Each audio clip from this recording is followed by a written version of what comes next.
Bienvenidos a La Voz del 21 y al acercarse las fechas como Navidad y Año Nuevo, la gente empieza a sentir algo de tristeza, de melancolía, aflicción y hasta algunos dicen que es depresión por Navidad. Y para aclarar este tema que es muy importante, especialmente la salud mental, nosotros tenemos un invitado que es el psiquiatra Enrique Bojorquez, psiquiatra y catedrático de la Facultad de Medicina de la Universidad San Martín de Porres. Bienvenido al programa. Gracias.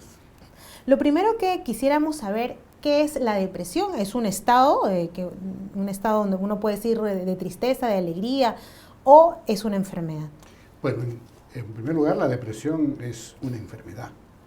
Es una enfermedad médica, en las cuales la característica central es que hay una alteración del estado de ánimo, ¿no? En el sentido del apagamiento del ánimo, una disminución del interés, del placer, ¿no?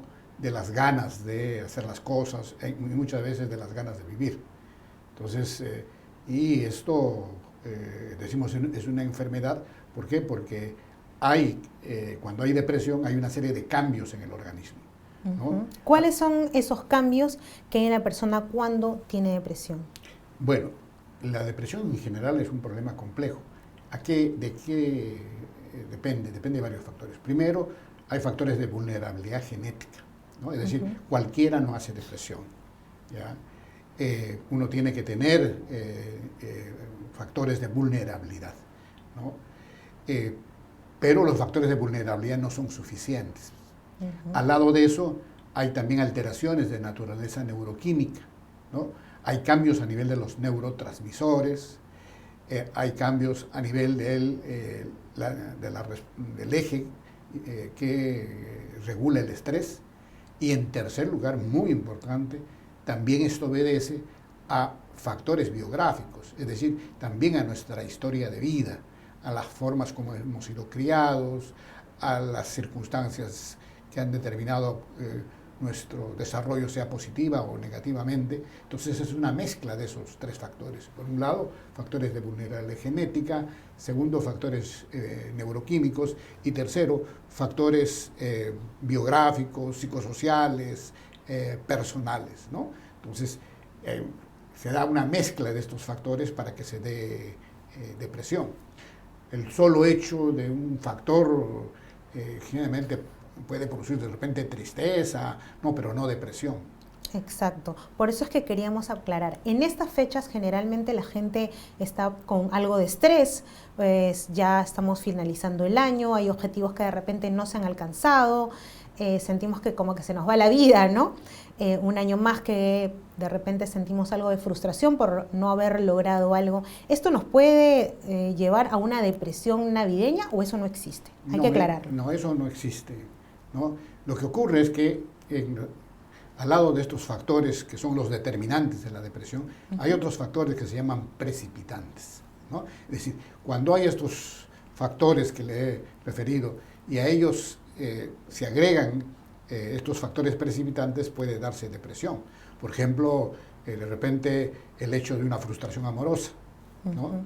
Hay mucha gente que tiene frustraciones amorosas y fuera de sentirse mal, claro, no pasa nada. Hay gente que sí se deprime terriblemente. O puede ser el hecho de que vengan ciertas fechas, ¿no? Por ejemplo, la Navidad. Todos pasamos Navidad, pero no todos nos deprimimos. Algunos se deprimen.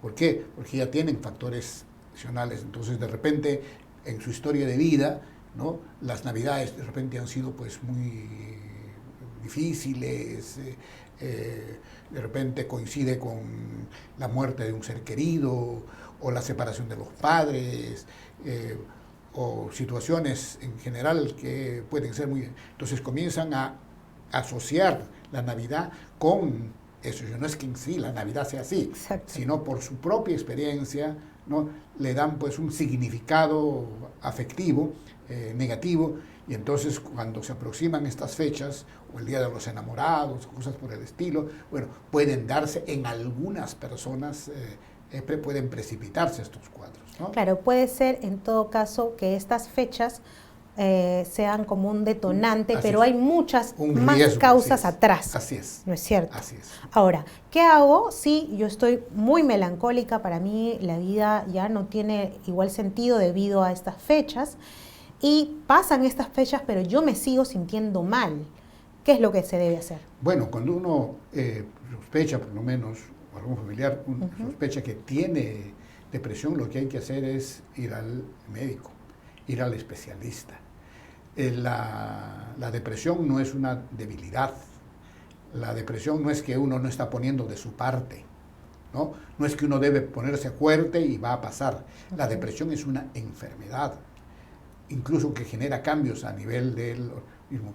Ahora, por ejemplo, con que ya vienen, que ahora tenemos imágenes cerebrales, ahora vemos que cuando la gente se deprime, hay una zona del cerebro que se llama el hipocampo, comienza a reducir sus dimensiones, su tamaño, ¿no? Entonces, que es una forma de cómo nuestro organismo está respondiendo a esto. Entonces, si uno tiene depresión, lo que tiene que hacer es acercarse a los servicios de salud para pedir ayuda.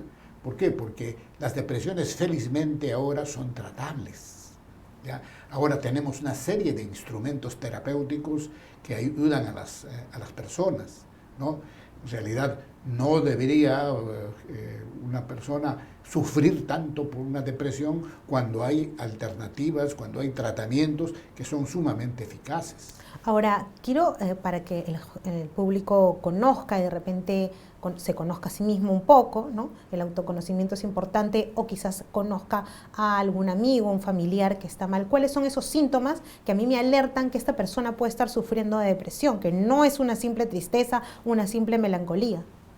Bueno, hay los dos síntomas más importantes, son primero el cambio en el ánimo, ¿no? El apagamiento del ánimo, la melancolía, la tristeza. El segundo es lo que llamamos nosotros anedonia, o sea, la pérdida de la capacidad para disfrutar. El paciente nos dice, no tengo ganas de nada, doctor, ¿no? Es como que no hay motivación. Al lado de esto se agregan otros síntomas, generalmente alteraciones en el sueño. Generalmente la persona con depresión se despierta en las noches varias veces, o se despierta muy temprano y ya no puede seguir durmiendo. Problemas en el apetito, generalmente una pérdida del apetito, e incluso como consecuencia de eso comienza a bajar de peso. Cambios en la actividad, comienza a haber una lentificación, incluso el paciente nos dice que le es difícil pensar, y pensamientos negativos, sentimientos de minusvalía personal, ve las cosas pues sombrías, ¿no? Ve todo negativamente, no ve lo positivo, ¿no? Cambios en la concentración, se quejan de que no pueden concentrarse, que no pueden hacer sus tareas, por eso comienzan a tener problemas académicos o en el trabajo, porque les es difícil la situación en la que viven va perjudicando su trabajo, va perjudicando su actividad académica, familiar, personal. Así es. Más aún, eso es uno de los criterios, ¿no? Para hacer el diagnóstico, además de los síntomas, una de las cosas que debe tener el paciente es que estos síntomas están afectando lo que llamamos su capacidad adaptativa. En otras palabras, su cuidado personal, por ejemplo, comienza a descuidarse en su arreglo personal, de repente una chica perica, como decimos, y de repente la vemos que comienza a descuidarse, comienza a bajar su rendimiento en el colegio o en la universidad o en el trabajo, o abandona estas actividades, de repente en casa se encierra en su cuarto, no participa, ya no sale con los amigos de repente para jugar su partidito o para confraternizar en el barrio, ¿no? Entonces comienzan a haber toda una serie de cambios, y uno de ellos importante es el sentimiento de que otras veces ya no quisieran vivir, ¿no? Con estas cosas, ¿no? O que mejor sería morirse, y en otros ya verdaderas ideas suicidas, ¿no? Hay que tener mucho cuidado en todo caso, porque una depresión podría, no en todos los casos, hay que aclarar, podría llevar al suicidio. Claro, y en eso las estadísticas son claras, ¿no? ¿Cuál es el riesgo de suicidio en pacientes con depresión? Del 10 al 15%. En otras palabras, de cada 100 personas que sufren de depresión, 10 a 15 terminan matándose. Y eso es serio, ¿por qué? Porque si fuera una enfermedad pues, que no tiene tratamiento, etcétera, bueno, muchas veces podemos sentir impotencia, pero no. Pero aquí son enfermedades que tienen tratamiento, son gente que puede ser ayudada. Entonces es importantísimo el poder detectar tempranamente estas cosas. Aprovechando su presencia, nosotros queremos desmitificar algunas ideas que la gente tiene acerca de la depresión, y una de ellas es que la depresión es una elección. No, la depresión es una enfermedad, o sea, es como uno puede elegir la diabetes, uno puede elegir la hipertensión, no, uno puede elegir el cáncer, no, la depresión es igual.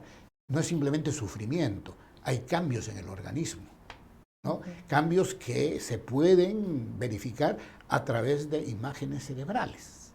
O sea, ya no es simplemente que a mí me parece, no. Ahora la ciencia y la tecnología nos permite observar cómo está funcionando nuestro cerebro.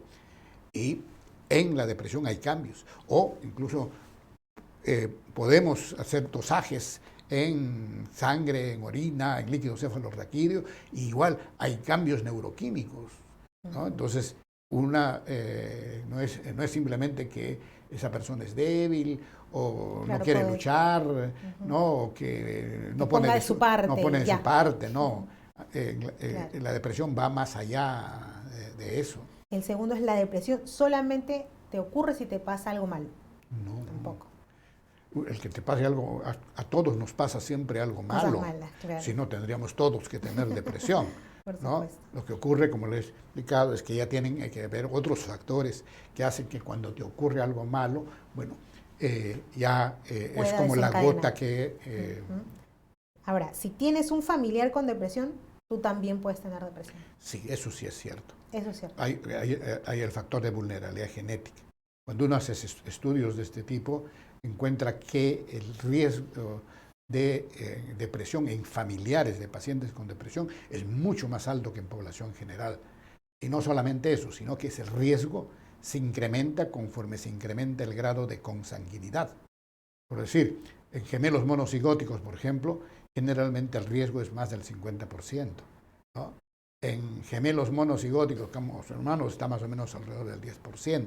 ¿No? Entonces, sí, hay un mayor riesgo en las familias, ¿no? Incluso, ese es un dato interesante. ¿Por qué? Porque una de las cosas que se ha verificado es que si de repente tú tienes depresión y tu mamá también ha tenido depresión, una de las cosas que te voy a preguntar es, ¿con qué se trató tu mamá? ¿Por qué? Porque las evidencias indican que si tu mamá respondió bien a un medicamento, pues es probable que tú también respondas bien a ese medicamento. Interesante, doctor. Muchísimas gracias por habernos aclarado este importante tema. Por favor, le quiero dejar las cámaras para que dé un mensaje a la gente para que busque ayuda. Así es, hay que quitar el estigma, ¿no? En nuestra salud mental es como nuestra salud física, probablemente mucho más importante, ¿no? Y no hay que dejar que las cosas, entre comillas, se arreglen solas.